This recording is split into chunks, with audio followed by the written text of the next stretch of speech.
Hello guys, it is day 79. It is 57 degrees outside, and I'm out here today in what is to me a really cool shoe. I'm out here today in the Reebok Zig/2s. These were John Wall signatures, I believe. Man, it feels really good out here. Yeah, so the Zig/2s. Man, I am a huge John Wall fan. Here on this channel, you mostly see me in Bengals gear, but in reality, I don't really give a crap about the Bengals. I want them to do well, but I don't follow them a ton. I mean, I watch every game pretty much, but I'm not as vested. But UK basketball, that's a different story. That is the bread and butter. And that is like college UK basketball is like Kentucky's professional team. That's what it feels like. It's what it's always felt like. We don't really give a crap about anything else. It's UK basketball. That's it. So a long time ago, like 21 years ago, there was a lot of excitement in Kentucky basketball because John Calipari had taken over the program. We knew what kind of recruiter he was, and as soon as he started, I mean, DeMarcus Cousins, John Wall, it was like it just completely re-energized Kentucky basketball, and it was a hell of a ride for quite a while. Now, just like any UK fan, I think we'd have to pretty much agree that John Calipari totally underperformed with the amount of talent that he brought in. But year after year, bringing in number one recruiting classes, definitely top 3 recruiting classes pretty much every year. And that was fun and exciting. We wanted to win more, but hey, it was fun to see those guys. And it's also been nice to see those guys blossom in their NBA careers. But yeah, so that's neither here nor there. That's led us to Mark Pope, and I've got some mixed feelings about that one.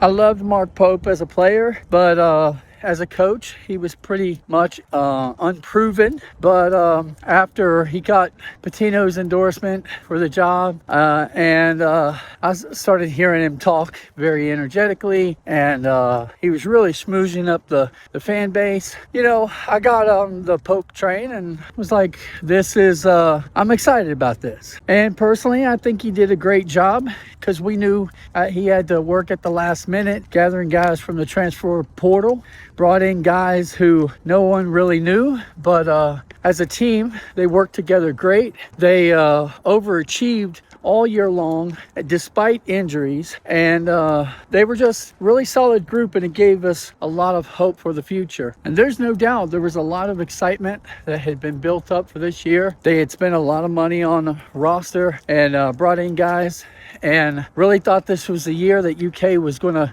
make a really strong push. And it was a flop almost from the beginning. It's been very frustrating. They've been giving names to this group of guys, and I don't really know what their nickname is as of now, but for a period there, I would have called them the Unwatchables. As a team, they finally learned to battle back and fight through some big battles, getting down at the half and coming back and giving some really surprising wins throughout the year. But they've been so inconsistent, and while there are definitely players on this team that I love, and I really want to love Mark Pope as a coach, this team was definitely one of the worst teams I've ever seen in college basketball. Well, I mean, as far as Kentucky goes. This was Billy G era bad. We've got a game today against Santa Clara, and a lot rides on this as far as the reputation of the program. If we lose this game, it's going to just solidify those negative feelings that we felt all throughout the year. If we win and face Iowa State, and we lose, I think that's kind of like the expectation for this year. But if we win, then we could have everything changes at that point. So you beat Iowa State, your entire reputation for the year has been erased basically, and you've kind of given yourself some new lifeblood. So these next 2 games, hopefully 2 games, are extremely vital for the program and vital for recruiting, because as of right now we have nobody, and that sucks. You know, we went from the greatest recruiter in college basketball to sure in the hell looks like the worst. And we knew we weren't going to get the greatest recruiter in Mark Pope, but damn, we thought we were going to get a good coach. And while last year there were definitely some victories that he overachieved on, this year it just kind of makes you wonder if he knew what he was doing at all.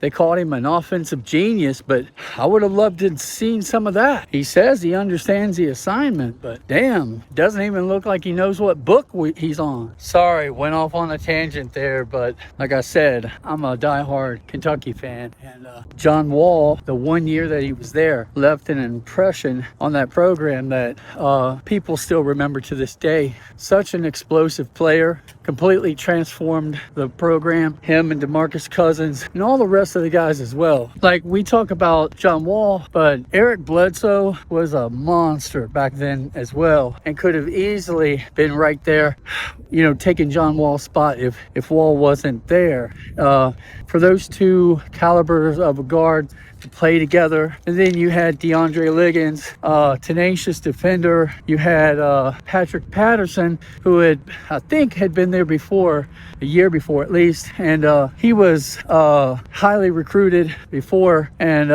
just it was a beast team, guys. The sad but understandable thing about Calipari's teams, though, was that he was constantly reloading for the next season and pushing guys out the door. And at that time, for the betterment of themselves and their families, be able to earn the money that they were making, it was understandable, but it was also equally frustrating, because we know, had those guys, like, say, stayed another year in the program and just brought in even more talented people to surround them, that they would have, you know, won more titles. But it seems those high profile recruits are a thing of the past, and now Arkansas is getting to enjoy the talents that would have been at Kentucky, probably pretty much freaking guaranteed.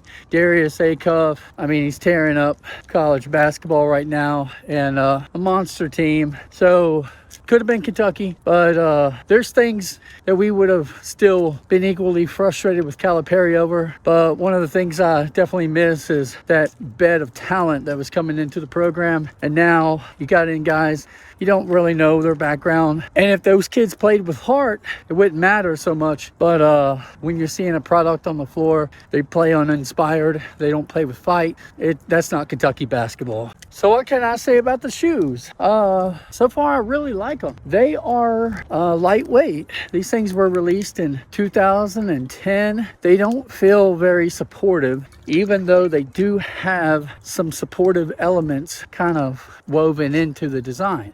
For one, it's a high top. You're going to have a little bit more support there. Whether that can prevent against injury or not, who knows. You also have this little Achilles cushion that just kind of sits and floats in front of that back heel cup, and it was kind of weird at first, but they've got it actually high enough that you can use it as a pull tab to help you put the shoe on. And I do like the design overall. When it's on, though, you don't really feel that cushion at all. Not that you're supposed to, but I would say that would prevent against any sort of heel irritation that one might have if their Achilles hits up against that back heel cup. Even though it is a high top design, the materials feel lightweight, and there's a ton of holes. That's at least an attempt to aid in ventilation. So that is highly appreciated.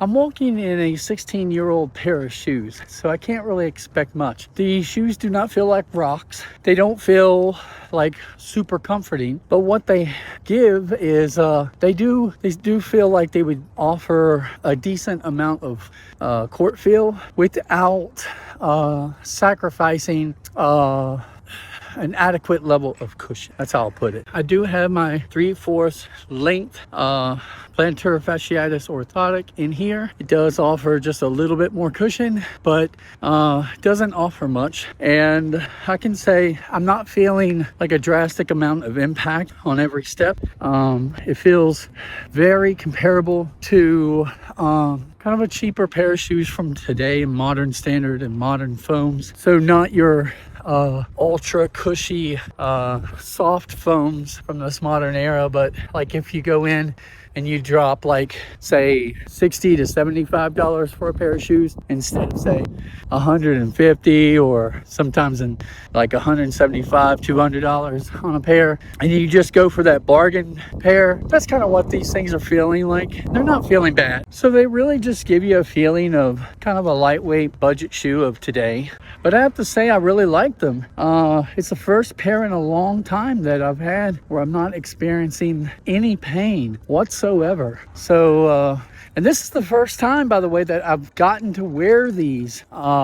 I got them used online. They were really great shape, and I had to readjust the laces for my feet and everything. But yeah, I think they feel great. I want to go ahead and give an update on some weight loss stuff. I decided to implement something. I did it for 2 days, and it was really trying to hack your system where you're doing in the morning, you do fasted cardio for 15 minutes, and then after every meal, basically get out there, do 15 minutes of cardio after, like immediately after you eat. So typically I walk about an hour every day, and then I was adding in 4 extra 15-minute sessions for a total of 120 minutes. So I had actually implemented that for 2.5 days, and last night my energy level was so down. I mean, it was so bad I couldn't get off the couch at night, and I just felt so lethargic.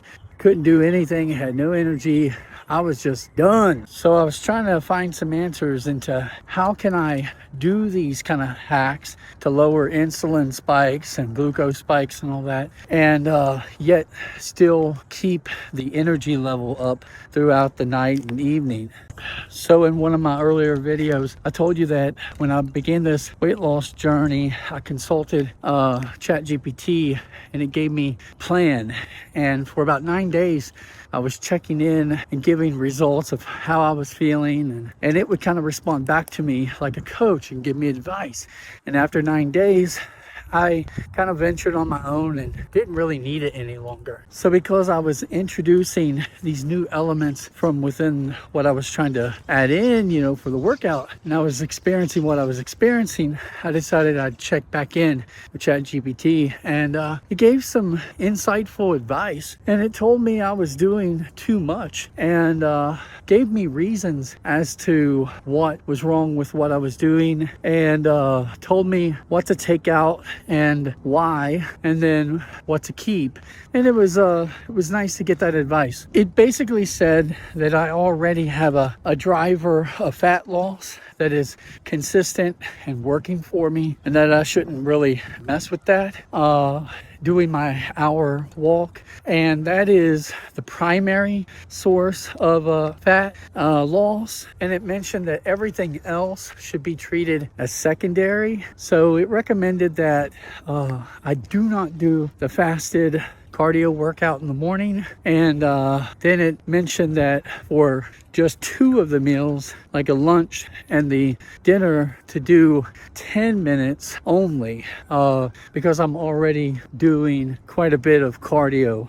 So I'll do that over the next few days and check back in on the energy levels and see how we go. Now last night, because I was feeling so bad and I knew that I had basically just kind of wiped out my glycogen stores and all of that, and I decided I'm having a Powerade, I'm having a little fruit snack, I'm having a protein bar, and that was in addition to my standard 3 meals. And that definitely within like half an hour, I felt myself pick back up, and I was kind of back to where I should be. But I shouldn't really need to have like extra snacks and extra protein and sugar and all that to make myself feel normal. Oh well, so that was just a quick update on all that. It's been about 41 minutes in these shoes. I have zero complaints. I think they feel great. So glad I bought these. And yeah, well, I think that's going to do it for me. I'm going to get back home, and in a little while the cats will start playing. Wish us well. Later.